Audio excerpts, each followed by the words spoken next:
10년 전 매부리 절골과 보형물을 이용한 코성형을 하셨는데 오른쪽으로 치우쳐져 있어요. 코뼈는 오히려 반대쪽으로 틀어지게 되죠. 비주가 버티지 못하고 주저앉았어요.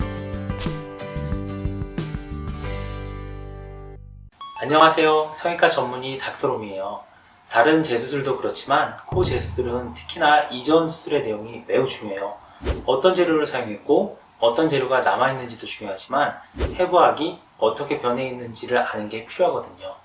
환자의 기억에 의존하여 이전 수술 내용을 파악해야 하는데 기억이 부정확한 경우도 많고 정확한 설명을 듣지 못한 경우도 많아요. 가장 위험한 것은 수술 설명과 다른 방법으로 수술한 경우죠.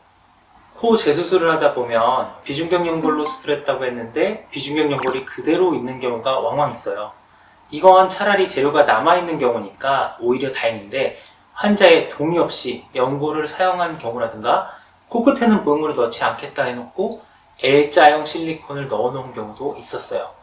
수술을 끝내고 피부를 봉합하고 나면 겉으로 보이는 것은 코의 모양과 흉터 형태뿐이기 때문에 어떤 방식으로 수술했는지를 정확하게 알기는 어렵죠. 물론 경험이 많은 성형외과 전문이라면 부작용의 형태에 따라 수술 과정을 유추할 수 있기는 해요. 예를 들어 비주가 휘어 있다면 비주 지지대를 세우지도 않고 무리하게 코끝을 쌓아 올렸다고 추측할 수 있어요. 또 보형물이 쉽게 만져지고 경계가 보인다면 뼈막을 충분히 벗겨내지 않고 얕게 넣었다고 추측할 수 있죠. 피부가 얇아서 비치는 게 아니에요. 적절한 깊이에 넣지 못해서 비치는 거죠. 이런저런 정황에 따라 몇 가지 경우를 염두에 두고 재수술에 들어가요. 실제로 열어보기 전에 100% 장담할 수는 없거든요. 그리고 맞닥뜨린 상황에 따라 순발력 있게 대응하며 수술을 진행해야 해요. 재수술에서 경험이 중요한 이유죠. 그럼 어차피 열기 전에 100%는 알 수 없다 해도 단 70~80%라도 객관적이고 정확한 정보를 갖고 재수술을 시작할 수 있다면 어떨까요? 당연히 보다 구체화되고 적합한 계획을 세울 수 있고 보다 나은 결과를 기대할 수 있음이 분명해요. 그래서 닥터롬이가 개업하면 꼭 사야겠다고 맘먹고 벼르고 벼르는 장비가 바로 3D CT였어요. 10년 전 매부리 절골과 보형물을 이용한 코성형을 하셨는데 콧대가 휘어진 것과 코끝이 빨개진 것을 이유로 재수술 상담을 오신 분의 CT예요.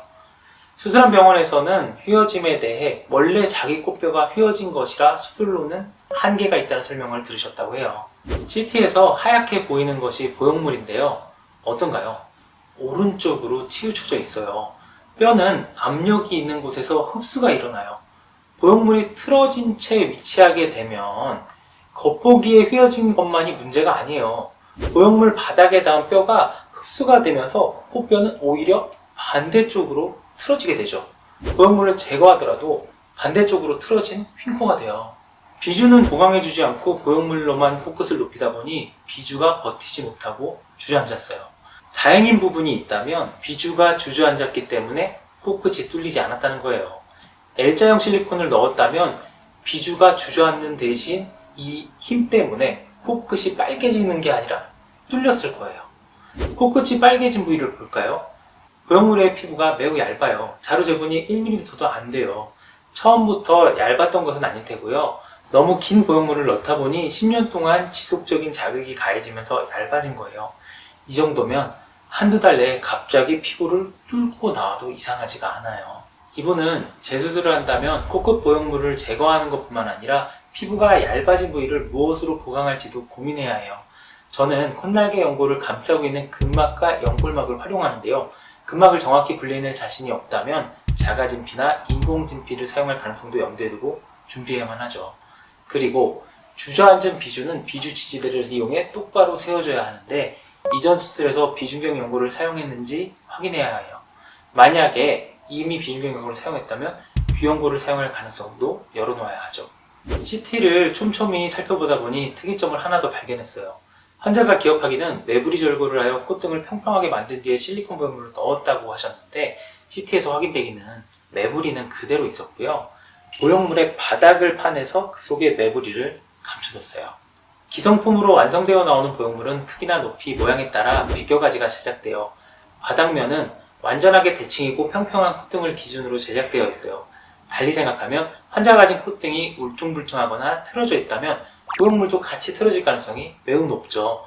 더군다나 매부리를 감추겠다고 보형물 바닥을 파낼 때 콧등 모양은 고려하지 않고 정가운데만 파내게 되면 오히려 파낸 부분이 매부리에 쏙 끼워지면서 반대로 틀어질 수도 있죠. 여기에서 보형물이 오른쪽으로 틀어진 이유를 찾을 수 있을 듯해요. 그래서 CT를 활용해 코뼈의 형태를 정확하게 인지하고 보형물 바닥을 적절하게 조각하는 것이 중요해요. 더 좋은 방법은 3D 프린팅을 이용한 맞춤 보형물을 사용하는 것이죠.